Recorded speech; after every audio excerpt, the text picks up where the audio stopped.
Hello बच्चों, आज के वीडियो में हम संज्ञा सीखेंगे यानी कि नाउन। आज का हमारा हिंदी में टॉपिक है संज्ञा। चलिए अब हम संज्ञा किसे कहते हैं वह सीखते हैं। किसी व्यक्ति, वस्तु, स्थान या भाव, या व्यक्ति यानी पर्सन, वस्तु यानी थिंग्स, स्थान यानी प्लेस और भाव यानी फीलिंग्स को प्रकट करने वाले शब्दों को संज्ञा कहते हैं। यहाँ पे एग्जाम्पल दिए गए हैं यानी उदाहरण। पहला वाक्य है, थोड़ी देर बाद उसे राम और श्याम मिले। तो राम और श्याम क्या हुआ? संज्ञा, यानी यहाँ पे व्यक्ति के नाम बताए गए हैं। पूजन की परीक्षा 5 बजे तक चलने वाली थी। तो यहाँ पे पूजन और परीक्षा ये भी संज्ञा है। यहाँ पे सब अंबाजी जा रहे थे। अंबाजी यानी कि ये क्या हुआ? प्लेस हुआ, यानी ये स्थान है। तो ये अंबाजी संज्ञा है। गुलाब का फूल मुझे पसंद है। तो यहाँ पे गुलाब भी एक संज्ञा है और फूल भी संज्ञा है। गुलाब यानी कि ये गुलाब का फूल का नाम है गुलाब, तो ये व्यक्तिवाचक हुआ। और फूल ये जातिवाचक हुआ। हिमालय की चढ़ाई बहुत कठिन थी। तो ये हिमालय क्या है? एक पर्वत है। तो हिमालय ये व्यक्तिवाचक संज्ञा है। आज बिल्ली सारा दूध पी गई। तो यहाँ पे कौन से प्राणी की बात की गई है? तो बिल्ली। तो ये क्या हुआ? ये संज्ञा हुआ। अब हम संज्ञा के प्रकार देखते हैं। पहला है व्यक्तिवाचक संज्ञा यानी कि प्रॉपर नाउन। किसी खास व्यक्ति, प्राणी या स्थान को सूचित करने वाली संज्ञा को व्यक्तिवाचक संज्ञा कहते हैं। यानी व्यक्ति, प्राणी या स्थान को सूचित करने वाले शब्द को, नाम को व्यक्तिवाचक संज्ञा कहते हैं। पहला वाक्य है, आशा विमान चलाती है। तो आशा कौन है? लड़की है। तो नाम क्या है लड़की का? नाम आशा। तो ये हुआ व्यक्तिवाचक संज्ञा। नर्मदा गुजरात की सबसे बड़ी नदी है। तो नर्मदा नदी का नाम है। तो नर्मदा व्यक्तिवाचक संज्ञा और गुजरात, तो राज्य कौन सा है? तो गुजरात। तो गुजरात भी व्यक्तिवाचक संज्ञा है। हिमालय भारत का सबसे ऊंचा पर्वत है। तो हिमालय क्या है? पर्वत। लेकिन पर्वत का नाम क्या है? हिमालय। तो ये व्यक्तिवाचक संज्ञा। और देश का नाम क्या है? भारत। तो भारत भी व्यक्तिवाचक संज्ञा हुई। नीम गुणकारी पेड़ है। तो कौन सा पेड़ है? नीम। तो हमें नाम पता है नीम है, तो ये व्यक्तिवाचक संज्ञा है। उपयुक्त वाक्यों में रेखांकित शब्द खास व्यक्ति, नदी, पर्वत और पेड़ का निर्देश करते हैं। यानी नदी, पर्वत और पेड़ का निर्देश करने वाले को व्यक्तिवाचक संज्ञा कहते हैं। चलिए अब हम दूसरा प्रकार सीखते हैं, जातिवाचक संज्ञा यानी कि कॉमन नाउन। जो शब्द संपूर्ण जाति का बोध कराते हैं वे जातिवाचक संज्ञा कहलाते हैं। यानी जाति का बोध कराने वाले शब्द को जातिवाचक संज्ञा कहते हैं। पहला वाक्य है, हमारे देश के सैनिक बहादुर है। तो ये क्या है? ये सैनिक जातिवाचक संज्ञा हुई। हमारी गाय का नाम गौरी है। तो गाय का नाम क्या है? गौरी। तो गाय क्या हुआ? एक प्राणी की जाति है। तो ये जातिवाचक संज्ञा। नदी को लोक माता कहते हैं। तो नदी तो बहुत सारी है, लेकिन नदी सिर्फ कहा गया है, तो ये जातिवाचक संज्ञा। कुत्ता वफादार प्राणी है। तो यहाँ पे कुत्ता जातिवाचक संज्ञा है। प्राणी कौन सा है? तो कुत्ता। तो ये जातिवाचक संज्ञा है। उपयुक्त वाक्यों में रेखांकित शब्द सैनिक, गाय, नदी और कुत्ता ये शब्द संपूर्ण जाति का बोध कराते हैं। तीसरा है भाववाचक संज्ञा यानी कि एब्स्ट्रैक्ट नाउन। जो शब्द गुण, दोष, भाव, दशा आदि का बोध कराते हैं वे भाववाचक संज्ञा कहलाते हैं। तो पहला वाक्य है, हमें अहिंसा के पथ पर चलना चाहिए। तो ये अहिंसा क्या हुआ? एक भाव दर्शा रहा है। तो ये अहिंसा भाववाचक संज्ञा है। पहाड़ की चढ़ाई बहुत कठिन होती है। तो ये कठिन क्या है? ये भी एक भाव हुआ। तो ये भाववाचक संज्ञा। सिर्फ हम भाववाचक संज्ञा को यानी कि सिर्फ फीलिंग कर सकते हैं, अनुभव कर सकते हैं। हमारे व्यवहार में विनम्रता होनी चाहिए। तो विनम्रता क्या हुआ? भाववाचक संज्ञा। महात्मा बुद्ध ने शांति, दया और प्रेम का संदेश दिया। तो शांति, दया और प्रेम ये 3 शब्द भाववाचक संज्ञा है। क्षमा वीरों का आभूषण है। तो क्षमा क्या हुआ? भाववाचक संज्ञा।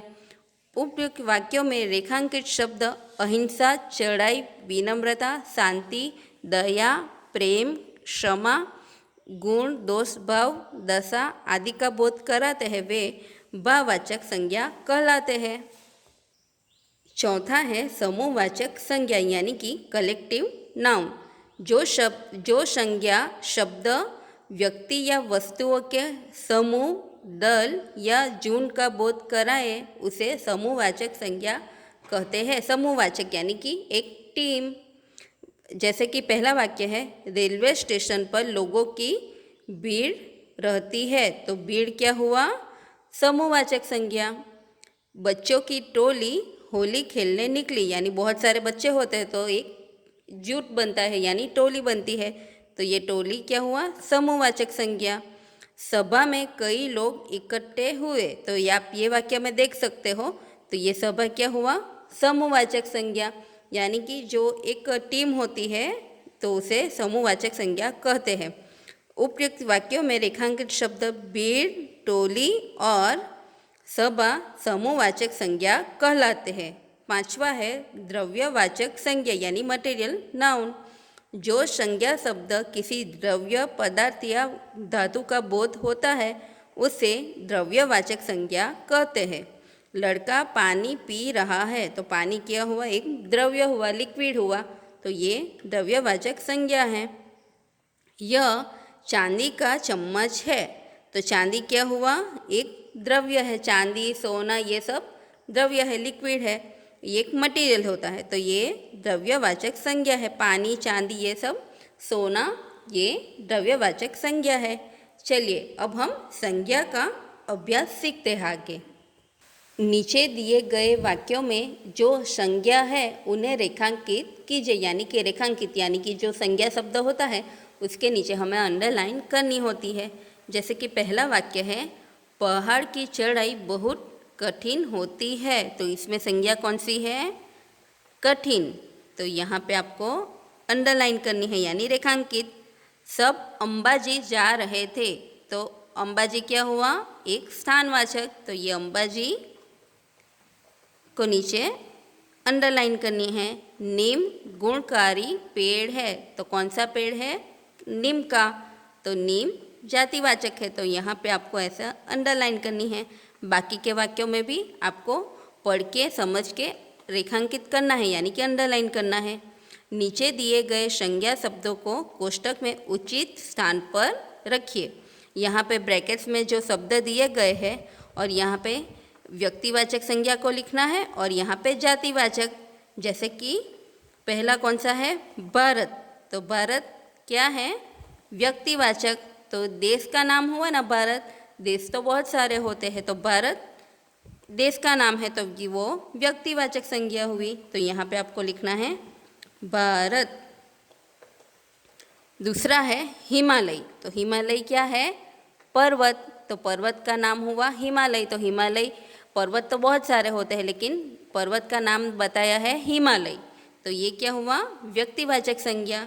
तो यहाँ पे आपको लिखना है हिमालय। ऐसे आपको यहाँ पे लिखना है। और तीसरा शब्द है नदी। नदी यानी कि नदी का नाम नहीं दिया गया है, नदी। तो ये जाति दिखा रहा है, तो ये क्या हुआ? नदी।